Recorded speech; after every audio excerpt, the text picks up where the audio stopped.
God, this video is gonna be so fucking long. Is anybody ever gonna watch this? Hey, I'm Layla. Ooh, my brows.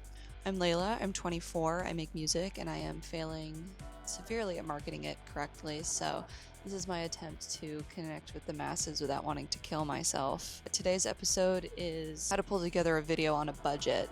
For this music video, I had been putting off finding a videographer because I was certain that what I wanted to capture could be done by an amateur. We could just set a camera up on a tripod. I had done kind of a similar thing for the music video that I made and recorded last year, where my best friend had a camcorder and we just filmed it and ran with it, and I edited the whole thing on DaVinci for free.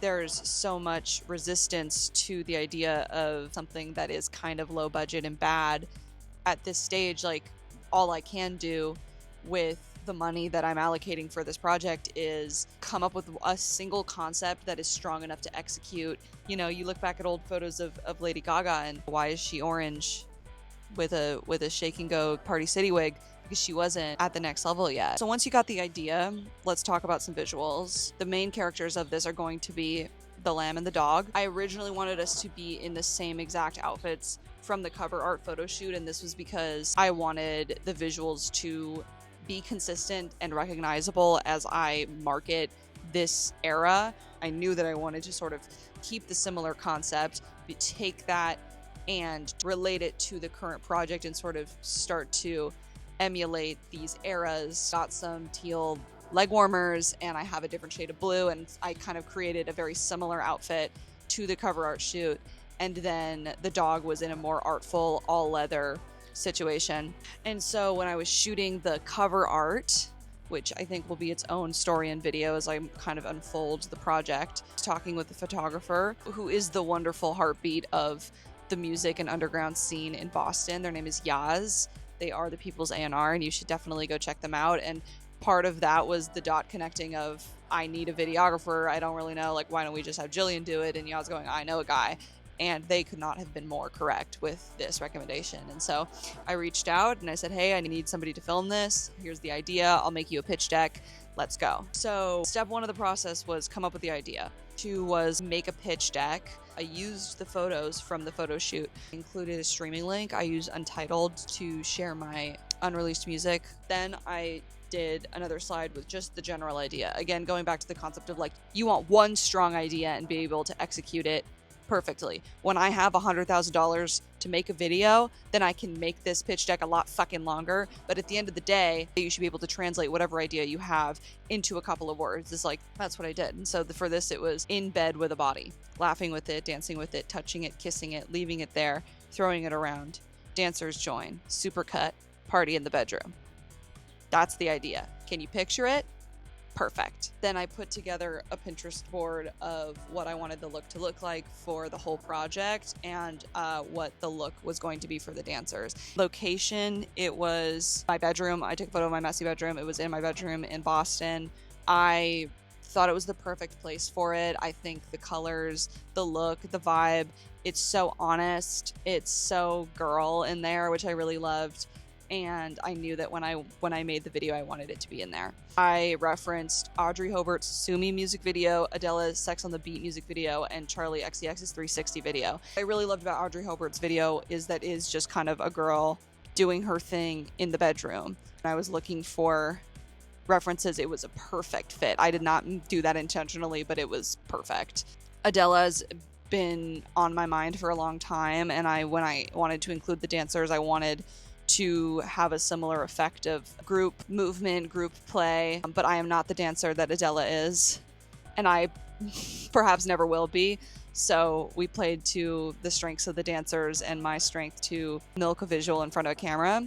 And then the 360 video, I think, is the most obvious reference here in size, in coloring. It is due to our amazing videographer, Richard, who brought the video to life like way more than I could have ever hoped for or imagined. And then we go into kind of dance references. I wanted ballroom, I wanted Jane Fonda home workouts. And so there's all of these different visual references for the choreographer Once I made the pitch deck and I sent it over to the videographer, hopped on a Zoom call and sort of just worked out logistics, came up with a date that worked for everybody. I spoke with the choreographer, who we also had a separate Zoom call with, and sort of just got everybody on the same page. And the idea very much was, here's the concept, let's figure it out the day of. And so while we squared this away and we go, okay, here's the day we're gonna shoot this, then I leave the country to go on a mini tour and play 2 music festivals in Europe, in Southside in Germany and Pink Pop in the Netherlands. And then I'm abroad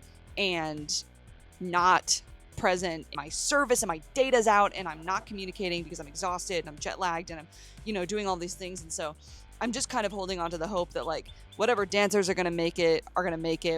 Whatever, we're just going to get their day of show and we're going to make it work. It's kind of exactly what happened. I landed Sunday, June 29th in the evening after a 20-hour travel day. I got some sleep, woke up, and we shot the music video that next morning. All the dancers arrived. They had brought their own clothes, and I had piled together a bunch of my clothes and essentially just started styling each person based on their comfortability and what they had, and we made it happen. And we shot the video in a couple of hours, and looking back, it's very different than what I had originally envisioned for the video, which was focused on me and the dog and sort of the power dynamics at play between man and woman and sex and passion and love and desire. And that's kind of what I wanted it to be. And really what ended up happening was it was a party. It was an absolute party.